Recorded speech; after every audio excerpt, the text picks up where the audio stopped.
રામ રામ સમગ્ર સોઠિયા હીરો ને જાજા કરીને રામ રામ રામ રામ રામ રામ રામ રામ.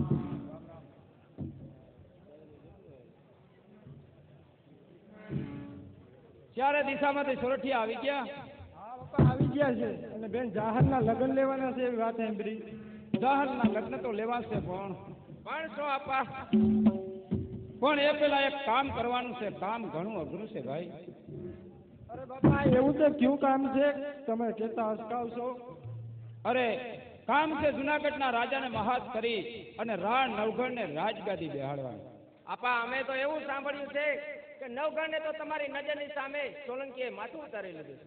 હા તમારી વાત સાચી છે પણ તેથી નવઘણ નહીં પણ મારા એક ન એક દીકરા ઉપાનું મેં બલિદાન આપ્યું હતું. સબાસ આપા સબાસ સબાસ આપા સબાસ. તમે તો આજે આયરના કુળને કળશ ચડાવ્યો. અરે તમે તો સોરઠિયા આયરની નાચને ઉજળી કરી છે. હું સામત આયર તમને વચન આપું છું કે મારા જિંદગીના છેલ્લા શ્વાસ સુધી હું રા નવઘણને જુનાગઢની ગાદી ઉપર બેહાડીને જંપીશ અને જ્યાં સુધી હું નવઘણને ગાદી ઉપર નહીં બેહાડું ત્યાં સુધી હું વીરગતિ નહીં પામું. વાહ હીરો વાહ. મને પણ એ જ આશા હતી કે મારા આવેલા આહિર ભાઈઓ મને જરૂર સાથ આપશે. વાહ હીરો વાહ. પણ બાપા નવઘણ ક્યાં છે? હા નવઘણ અત્યારે સૂતો છે અને તેને આ વાતની ખબર પણ નથી. તેને જગાડો અને આ વાતની જાણ કરો. હું મેન આહિરો સાથે મંત્રણા કરીને હમણાં આવું છું. ચાલો આપણે નવઘણને જગાડીએ. રામ રામ પટેલ ને રામ રામ રામ રામ રામ રામ.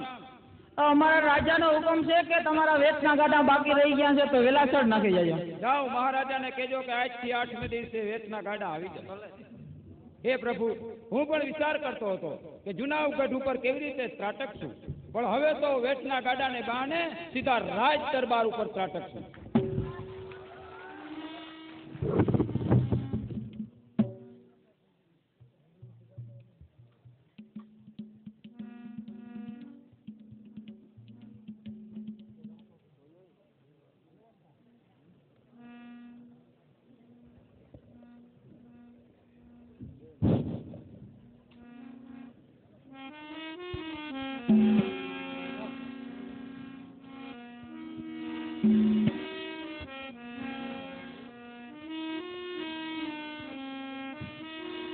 જુવાન જાદને જુવાન જરા જાદને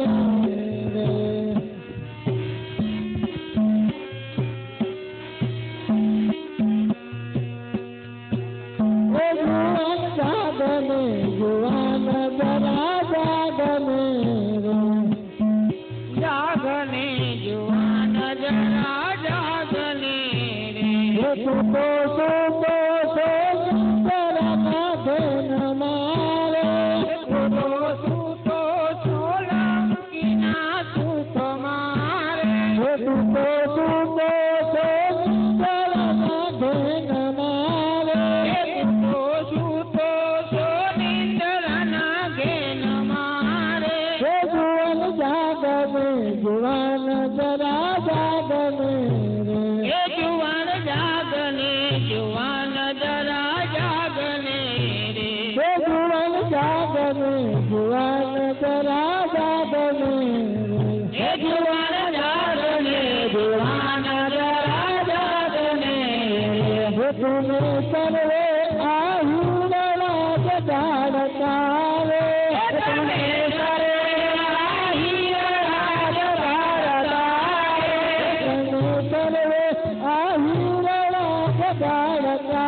હાલો હાલો સોરઠિયા ભાઈ રે જુનાગઢ લેવું છે મારે સર્વે આહિરનો સાથ રે જુનાગઢ લેવું છે મારે સર્વે આહિરનો સાથ રે જુનાગઢ લેવું છે મારે સર્વે આહિરનો સાથ રે જુનાગઢ લેવું છે મારે સર્વે આહિરનો સાથ રે જુનાગઢ લેવું છે હાલો હાલો સોરઠિયા ભાઈ રે જુનાગઢ લેવું છે હાલો હાલો સોરઠિયા ભાઈ રે જુનાગઢ લેવું છે ખોડલનો હાથ રે જુનાગઢ લેવું છે મારે માતા ખોડલનો સાથ રે જુનાગઢ લેવું છે મારે માતા ખોડલનો સાથ રે જુનાગઢ લેવું છે મારે માતા ખોડલનો સાથ રે જુનાગઢ લેવું છે હાલો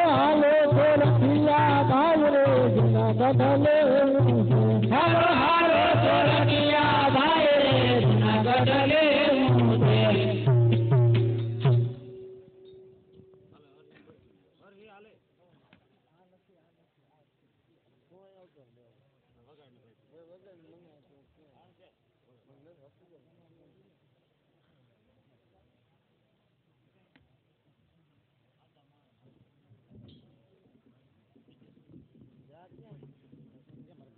અરે પિતાશ્રી આ શું આ સર્વે આહિરો કહે છે કે તું રાનો કુંવર છે તે વાત સાચી અરે હા બેટા, આજથી 12 વર્ષ થયા મારા દિલની અંદર સંગ્રહેલી વાત મારે કાળજે પથ્થર રાખીને કહું છું કે બેટા તું મારો દીકરો નથી બેટા, તું તો રાડિયાસનો દીકરો ને રા નવઘણ જુનાણાનો ધણી બેટા. તો આજ દિવસ સુધી મને કેમ ન કહ્યું? અરે બેટા આજ સુધી તું નાનો હતો, આજ સુધી વેડા નહોતી બેટા, પણ આજ વેડા આવી ગઈ છે. આજ સર્વે આહિરનો તને સાથ છે અને માં ખોડિયારનો તને હાથ છે. માટે 52,000 બાંધિયા અને વળી ગોળે ગઢ ગિરનાર, પણ પાટણ ને દે પડકાર, નવ સોરઠ ધણી તું નવ ઘણ. તો ચાલો સર્વે આહિરો જે જુનાગઢ ઉપર ચડાઈ કરી મુઠાઈ તો લડાઈ તો કરશો પણ કેવી રીતના કરશો કોઈ સમજ નથી પડતી. હા, ચારે દિશામાંથી આવેલા આહિરોની 4 ટુકડી પાડો. બરડો, બારાડી, હાલાર અને સોરઠ. બારાડીમાંથી આવેલા બળવાનના આહિર યોદ્ધાઓને જુનાગઢના કિલ્લાની બહાર ગરવા ગિરનારની ઓસ લઈ અને સુખી રીતે બેસી રહેવાનું. જેવા ગઢની અંદર યુદ્ધના નગારા વાગે કે તરત બહારથી આક્રમણ કરવાનું, જેથી કરીને આપણા તરફથી યોદ્ધાઓની ખુવારી ઓછી થાય. અને હલારમાંથી આવેલા હનુમાન જેવા આહિર યોદ્ધાઓને જાહલબેનના લગ્નના અટાણાનું બાનું કરી અને જુનાગઢની અંદર ઘૂમવાનું, જેને લડાઈ કરવા માટે જુનાગઢની અંદર વસવાટ કરતા આહિરોને ત્યાંથી હથિયાર મળી રહેશે.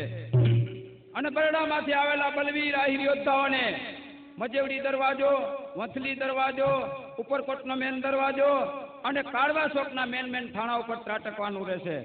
અને સોરઠમાંથી અને નાગરમાંથી આવેલા સુનંદા આહિર યોદ્ધા મારી સાથે રહેશે. અમે સીધા રાજ દરબાર ઉપર ત્રાટકશું. પણ એક વાતની ખ્યાલ રહે કે જ્યાં સુધી અમારા તરફથી યુદ્ધનો ઈશારો ન થાય ત્યાં સુધી કોઈને ઉતાવળ કરવાની નહીં, જેથી કરીને આપણી બાજી બગડી ન જાય. અરે આપા આપણી યુક્તિ સાચી છે. મરશું કા મારશું પીઠ બતાવશું નહીં. સવારનો સૂર્યોદય ઉગે એ પેલા રાવણનો રાષ્ટ્રધ્વજ ઉપરકોટના કિલ્લા પર ફરકતો છે. અરે જુનાગઢની જીત આહિરોના તલવારની ધારે લખાઈ ચૂકી છે. સવારનો સૂર્યોદય ઉગે તે પેલા આહિરોના બાલા જ ઉપરકોટના કાંગરે જબક. થોભો આહિરો થોભો, લડાઈ કરવા જાતા પહેલા મારી આખરી ને અંતિમ ચેતવણી તમે ધ્યાનથી સાંભળો. લડાઈ કરવી કોઈ નાની સૂની વાત નથી. ત્યાં ખાંડાના ખેલ અને તલવારોના ઝાટકા ઝીલવા પડીએ.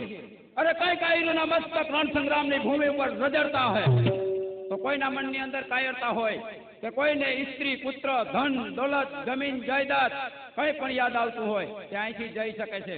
પણ રણ સંગ્રામની ભૂમિ ઉપરથી આહિરાણીઓના દૂધ લજવીને ભાગવાની કોશિશ કરી તો આ દેવાયત બોદરની તલવાર તેનું મસ્તક ઉતારતા અટકાશે નહીં.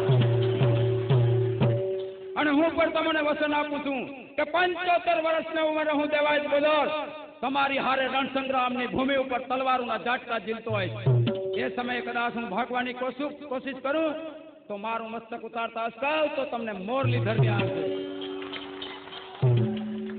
અરે આપા આપ આપ ચિંતા ના કરો, જ્યાં સુધી આયર બસો જીવે છે ત્યાં સુધી સોરઠિયા આયર ઉપર કોઈ આંગળી પણ નહીં ચીરી શકે. અરે પંજા મિલાવજો કાળથી એ તાકાત રાખજો હાથમાં.